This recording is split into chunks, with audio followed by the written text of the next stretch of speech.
Hace 8 años que Undertale fue lanzado y su impacto en los videojuegos, el internet y las personas se ha hecho notar, especialmente en las personas que jugaron este maravilloso juego. Y es que Undertale es una de esas pocas obras que no deja indiferente a nadie. Seas una persona reservada, con pocos sentimientos o si estás pasando por un mal momento, de una manera u otra, Undertale se las arreglará para conectar contigo. Su influencia se puede ver en distintas partes, desde videojuegos inspirados en este, como en personas que se vieron inspiradas para crear contenido del mismo. Y es que todo lo que busca transmitir este juego es sumamente maravilloso, desde su gameplay, personajes, su rompimiento de la cuarta pared hasta su mensaje. Si te pregunto a ti, espectador, sobre cuál es el mensaje principal de Undertale, sin necesidad de usar más de una sola palabra, lo más seguro es que digas piedad, perdón o directamente pacifismo. Yo tampoco estoy de excepción, pero siempre me pregunté si realmente es así, si realmente solo se trata del pacifismo.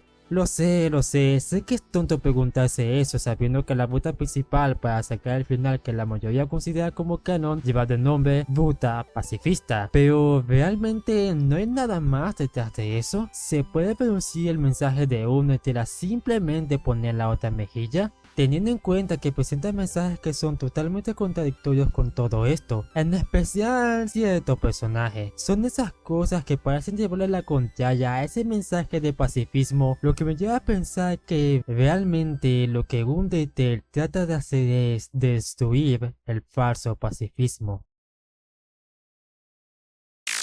Cuando empecé este juego, así como la gran mayoría, estaba al tanto de que no era necesario matar. Después de todo, el juego se vende como el juego en el que nadie tiene que morir. Sin embargo, lo que me diferencia de muchas personas es que yo no me podía dudar o considerar otra cosa. Simplemente decidí jugar con las reglas del juego porque se veía realmente atractivo e interesante la ruta de perdonar a todos. Pero aún tenía mi curiosidad acerca de qué sucedía si decidías desobedecer la primera instancia del juego y así justo lo contrario, asesinar. Mi gran pereza me convenció de no resetear para perder ni por eso. Por suerte existe YouTube. Algunos diálogos cambian si matas a todo lo que se hallara en las ruinas. Procedes a hacer lo mismo con Toyel, pero si reinicias y vuelves a repetir todo, evitando asesinar, donde uno menos esperaría algún tipo de cambio, aparece esta pequeña flor. Sí, la misma flor que minutos antes se ofreció amablemente a darte un tutorial, solo para posteriormente tratar de matarte. Te sorprende con el hecho de que es consciente de que tú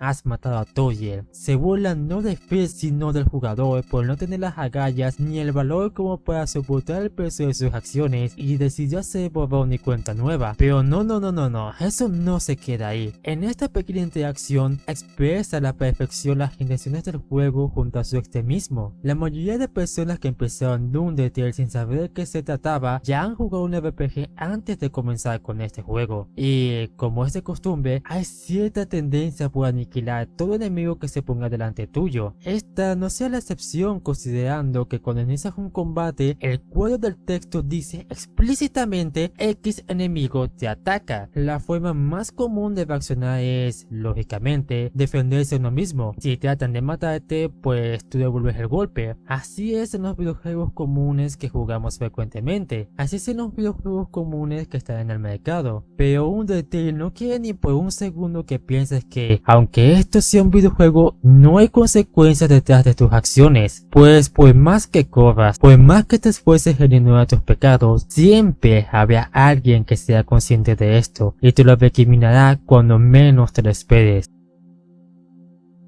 Por otra parte, también pretende decirnos que nuestra manera de actuar, aún ante situaciones ficticias, nos afecta profundamente a nosotros mismos, pero me quiero centrar en los cimientos en los que Undertale construye su idealizado pacifismo. Si matas monstruos, las consecuencias de tales acciones es que las mismas sean recordadas y recriminadas una y otra vez, sin que puedas escapar de ellas, hagas lo que hagas. Cada vez que asesinas a un monstruo, el juego se encargará de escupirte la cara y decirte sucio asesino, negándote el acceso al final verdadero y obligándote a hacer todo desde cero. Un enfoque que en mi opinión es completamente agresivo y extremista. Nosotros, tanto el humano que controlamos como el jugador, simplemente llegamos al subsuelo sin tener mucha noción de los eventos que sucedieron o qué está pasando, aun cuando actúas en defensa propia ante los cientos de monstruos que se lanzan contra ti con la intención de matarte. El juego te seguirá viendo como un villano.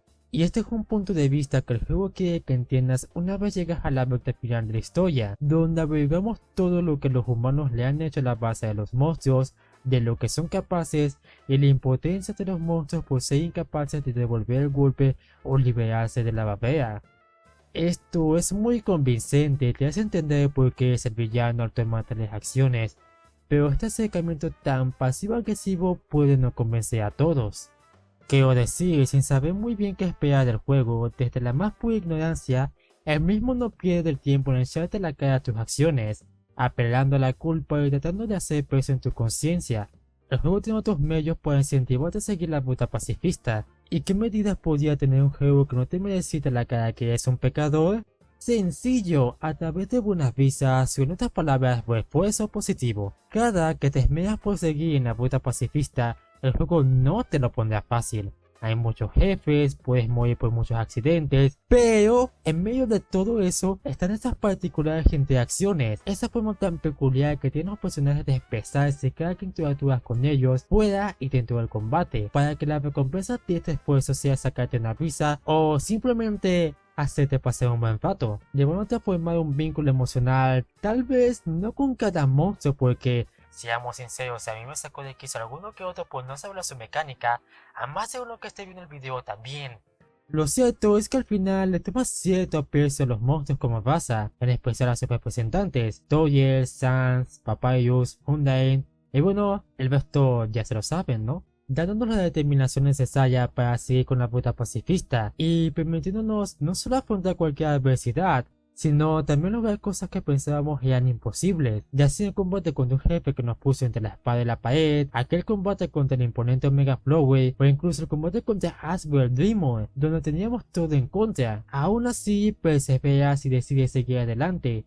Esta vez no solo con determinación, sino con el deseo de salvar a todos aquellos monstruos con los que conectas emocionalmente a través de tu viaje. Y dándolo todo, logras tu cometido.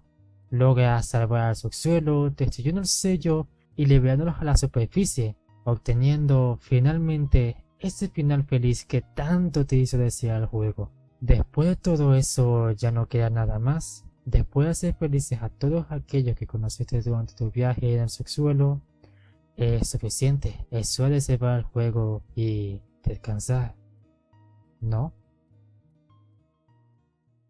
Si hay algo que me pone un tanto triste de terminar un juego que me gusta, es ese sentimiento de vacío, que sé que más de uno ha experimentado. Después de sumergirse tanto dentro de esa obra de ficción y ser afectado emocionalmente por sus personajes, historia y combate, una vez que acaba todo quedo en shock, quizá porque me esfuerzo más en llevar al grupo de protagonistas a su cierre, al final de su historia, sin antes poder preservar mi vínculo con el juego en sí, o quizás porque en el fondo me da miedo saber que quizá no volveré a tener una experiencia como esa en la vida, sobre todo con los juegos que están saliendo ahora mismo, o conforme cambie mi manera de ver las cosas.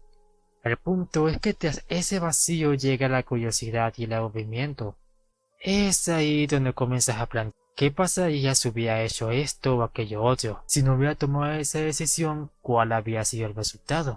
Muchos juegos tratan de llevar al jugador a un final cerrado, en donde una vez que terminas ya no hay nada más, como si se tratara de una película, rompiendo la inmersión de haber interactuado y formar parte de ese mundo. Simplemente acaba todo. Undertale se siente diferente. Aun cuando lo completas, te da esa sensación de que hay algo más allí, esperando a ser descubierto. Y el hecho de que Toby Fox se haya metido tantos secretos no ayuda para nada.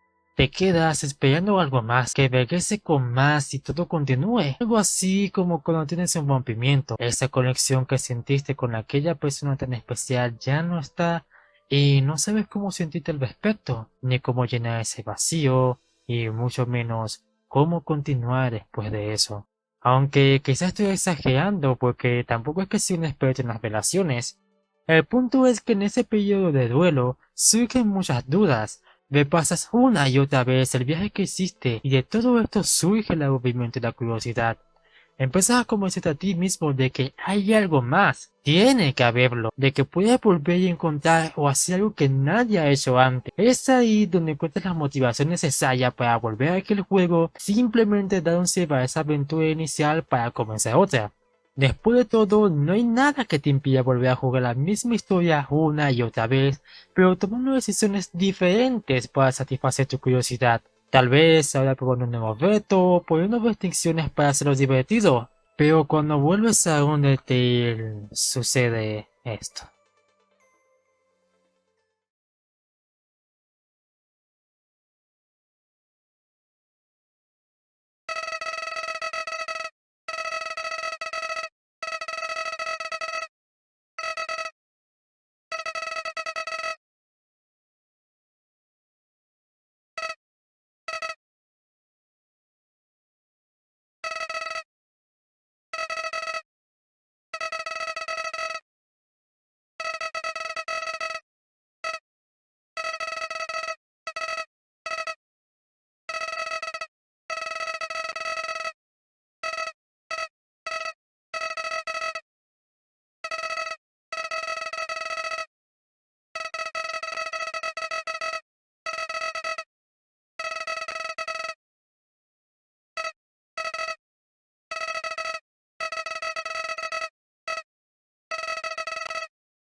¡Oh, diablos!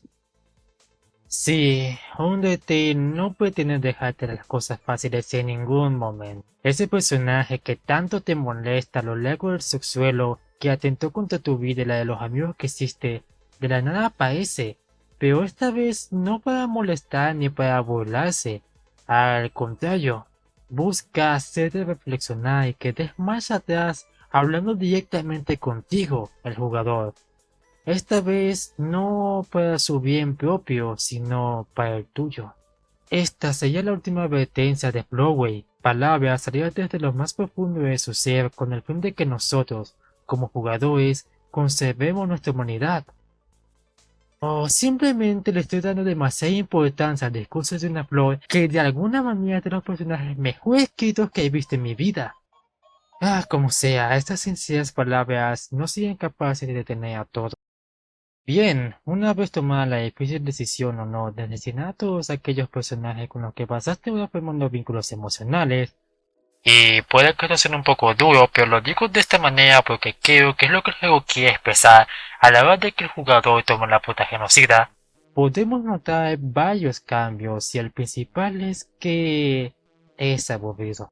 Irónicamente, nuestro aburrimiento que buscábamos aplacar persiguiendo nuestra curiosidad acerca de qué pasaría si tomábamos esta ruta no se ve complacida. De hecho, toda esta ruta llega a sentirse tediosa, porque aquel RPG que te invitaba a interactuar con los monstruos, a aprender de ellos y a ayudarles para pasar un buen rato, se torna más en una especie de simulador de tareas. Entre las ruinas, mata a todos, continúa, Rick Snowden, mata a todos, continúa.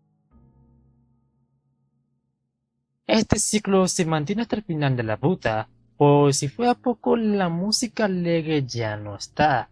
En su lugar una melodía revertida y ralentizada forma parte de aquellas mágicas canciones, desapareciendo todo rastro de alma en las mismas.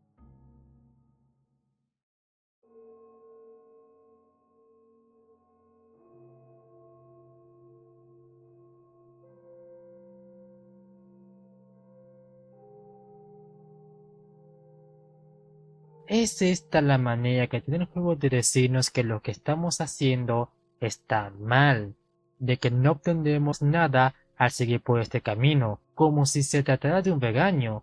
La ausencia de todo lo que hace especial a Undertale se convierte en un castigo, y esto debería de ser más que suficiente para reconsiderar nuestras acciones y dar marcha atrás, pero no.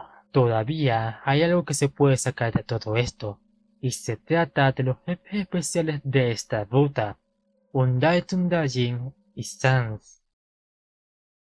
Antes de empezar la ruta genocida, yo era consciente de estas dos batallas, principalmente por la cantidad de spoilers que había por la época, y si había algo que se convirtió en la razón para iniciar la ruta genocida y me motivó a llegar hasta el final, fueron estos dos, que irónicamente solo estaban dando su 100% para frenarme a mí, al jugador. No importa qué tan tedioso fuera ver una zona entera, porque sabía que algo me esperaba si seguía avanzando.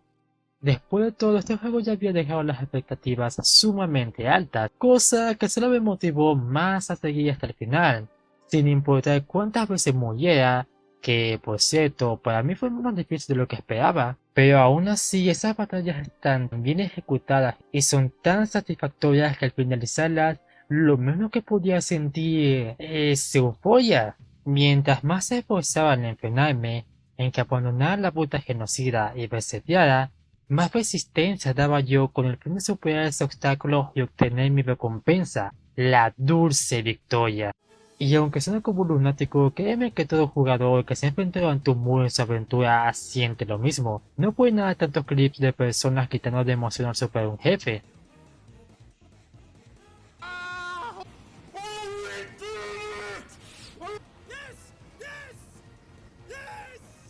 Y bueno, yo soy un jugador de Dark Souls y Touhou. Cualquier psicólogo me puede diagnosticar como masoquista a este punto por gustarme esos juegos. Todo esto es un tanto irónico, ¿no lo creen?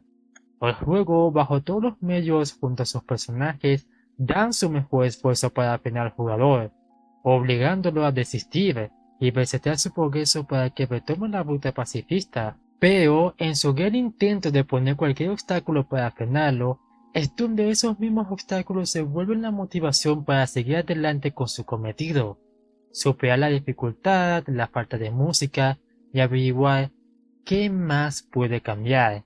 Es más que suficiente como para que cualquier jugador persista y siga intentando enfrentarse a la batalla final. Sans. ¿Qué se puede decir de Sans que no se haya dicho antes? Si hay una manera en la que me gusta ver este combate en el pasillo final, es como la recompensa final. Después de largas y tediosas jugadas, esta es tu recompensa, lo que el juego quiere que te mereces. Un doloroso y largo combate del cual la única opción es ganar o rendirse.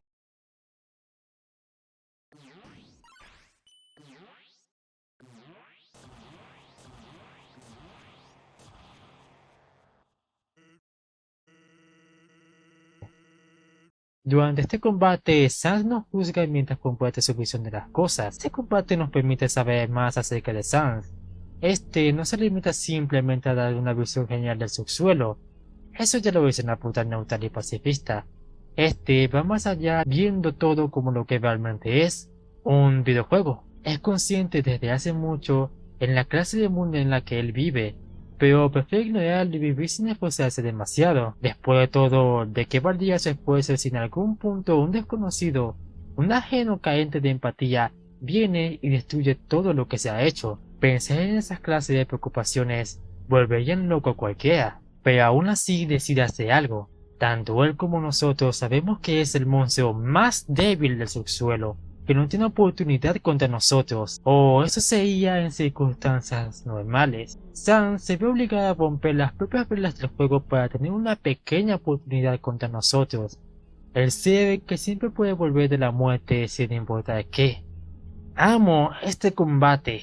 Adoro el desarrollo de lo que es Sans como personaje, pero no me gusta porque, oh wow, es Sans, ahora que te está partiendo el trasero es 200% más genial, sino porque cada una de estas palabras solo remarca el paralelismo que tiene con Flowey. Oh sí, va siendo hora de hablar de esta pequeña flor que nos ha acompañado durante todo este viaje.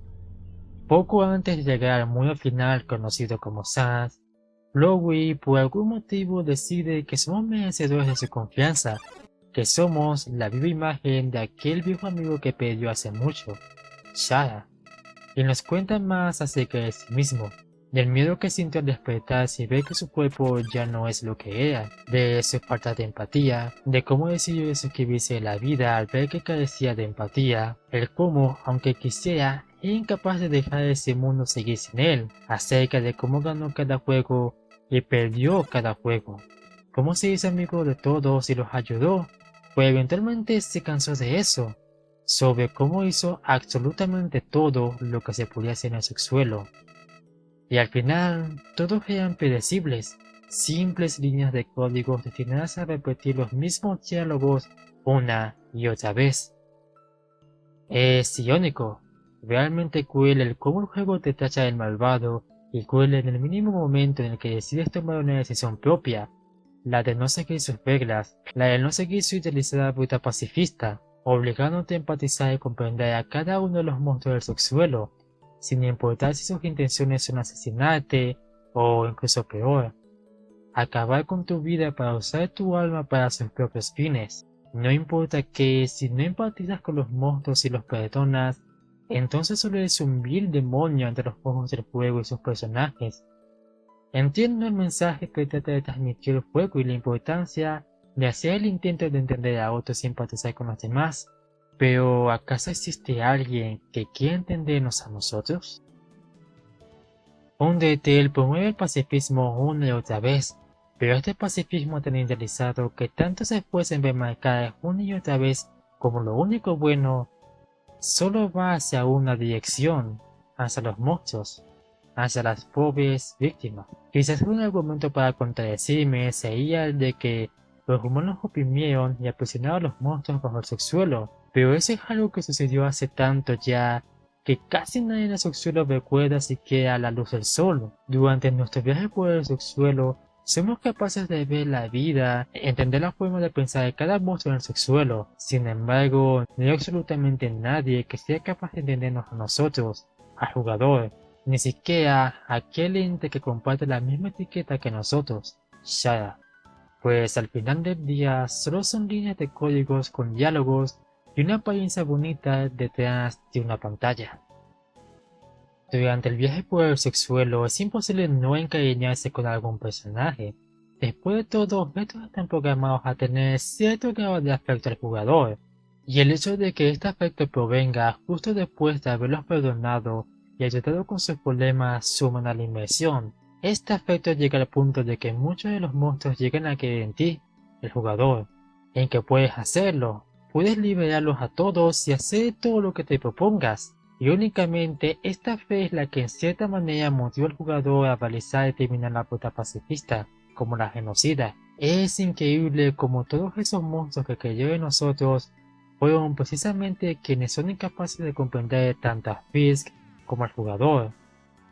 Pero hay un monstruo que jamás creyó en nosotros, que no se dejó llevar por el altruismo de nuestras acciones durante la ruta pacifista, y siempre dudó de nosotros, no de nuestras capacidades, sino de nuestra moral, estando seguro, incluso en su peor momento, de que no éramos más que una sucia basura egoísta que solo ayuda a los demás por satisfacción propia. Y ese es Flowey. No se puede esperar otra cosa de nuestro mejor amigo que nos comprenda, ¿no lo creen? De todos los monstruos, Flowey nunca creyó en nosotros, ni en nuestra compasión, ni en nuestras falsas intenciones. Es el único monstruo que, aun cuando lo perdonamos, no tiene intención alguna de volverse automáticamente nuestro amigo. Me gusta ver a Flowey como un paralelismo con el jugador, un ser que es capaz de entender que su mundo es un juego, que puede abusar de ese conocimiento, pero al estar en una posición diferente se ve impotente y obligado a usar engaños y manipulación para cumplir sus objetivos, siendo consciente en todo momento de lo que somos capaces. En la ruta genocida con nuestras acciones, Flowey deja de ver a Fisk como un avatar del jugador y comienza a verlo como Shara, su verdadero mejor amigo, y tal vez el único que tuvo. Y es durante su discurso en New Home donde se da cuenta al final de que tal vez aquello no es Shara, o es alguien mucho peor de lo que se podía imaginar, siendo asesinado por creer en nosotros y en Shara, rogándote, llorando, y sintiendo temor por primera vez, rogando por su vida. Es realmente triste esto, porque durante su discurso en New Home, Chloe habla sobre cómo es capaz de sentir empatía por los demás, pero eso no le impide tener esperanza en Shara, su verdadero mejor amigo, confiando en que con él volverá a sentir compasión y empatía, sin saber que en el fondo no estaba vacío del todo al albergar esa clase de esperanza. Este Chloe no posee recuerdo alguno de nuestras acciones en la ruta pacifista, y aún así decidió que nosotros. Esto se debe a que Chloe es incapaz de creer en las personas. Su condición es tan única, su existencia tan solitaria, que piensa que todos tienen que ser como él en el fondo, seres con un lado oscuro y siniestro. Es esta visión realista lo que le permite dudar de nosotros, el jugador, lo que le permite no tragarse el falso pacifismo que intentamos predicar en el juego con nuestras acciones. Chloe se mete con nosotros y nuestros amigos por el tema de la amistad. Desconfía de nuestras acciones y desprecia a los demás. Los ve como menos por ser consciente de que son líneas de códigos, ignorando que de cierta manera él es justo todo aquello que desprecia. Por eso tiene tanto apego a Shara, porque es el único que parece sentirse y que parece ser real en todo ese mundo. Un ser impredecible cuyas acciones no parecen tener límite, solo para después atreverse a darse cuenta de las implicaciones que eso conlleva. Después de todo, no se puede esperar nada bueno de un ser con el poder de volver de la muerte y llevar la memoria de todos a cero. No hay nadie que entienda mejor el poder que tenemos como jugador sobre Undertale que nuestro mejor amigo Chloe. Para este punto no hay mucho más que hablar de Undertale. Es maravilloso y fascinante. En mi opinión, el juego te plantea un mensaje pacifista, te toma de la mano para que sigas esta ruta hasta el final, y en el momento que le sueltas la mano, el propio juego te ruega que no lo hagas, que no merece la pena regresar ahí, sabiendo que solo nos queda por probar la puta genocida. Desobedeciendo esas palabras, el juego se esmera en que nosotros no disfrutemos para nada esta ruta. Pero contradictoriamente, estos dos combates especiales, planeados para frenar al jugador y hacer que se rinda, hacen que todo valga la pena, mostrándonos una nueva faceta de personajes sumamente interesantes y enriqueciéndonos más, como lo son Undyne, Chloe y Sans. Y una vez hemos completado la puta genocida, Shara se aparece ante nosotros, y lo que podría ser una recompensa después de tanto esfuerzo para llegar ahí, se convierte en un endgame definitivo. El juego, el mundo de Undertale, ha sido destruido por ti y no queda nada más. Tan solo una pantalla en negro simbolizando el vacío que dejamos en lugar de este alegre juego. Si te mantienes esperando ante esa pantalla en negro, Shara se muestra anonadado. ¿No es esto lo que queríamos? ¿Saber qué tan lejos podían llegar nuestras acciones y saber qué había después? Shara nos cuestiona sobre esto, y aunque podamos seguir esperando para sacarles más diálogos a Shara, esta, al final, se habla de nosotros, dejando la opción de vender nuestra alma o despedirnos del juego para siempre. Sin importar lo que elijamos, la conclusión sea la misma. Si volvemos a terminar el juego por su vuelta pacifista, se nos recompensará con una pequeña escena extra donde Shara toma el control de Fisk, simbolizando esto la última medida defensiva ante el jugador, arrebatar el control absoluto al jugador, dejándolo sin nada más que hacer. Pero tampoco es que sea un gran castigo. Aun cuando volvemos a la ruta genocida para volver a visitar a Shara, esta solo suelta diálogos acerca de lo inconvencibles que somos.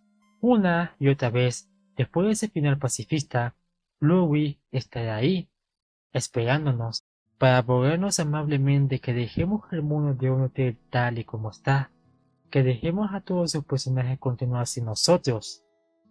Ya había mencionado anteriormente que el pacifismo en Undertale solo iba hacia una sola dirección, de nosotros hacia los monstruos, solucionando sus problemas. Esto no nos deja a nosotros gran cosa que no sea una sensación de felicidad. Aparte de eso, no hay nada más, nada real. Pero es en esta pantalla final, en esta pequeña conversación unilateral que Chloe tiene con nosotros, en donde se halla el verdadero objetivo de la ruta pacifista, el verdadero pacifismo.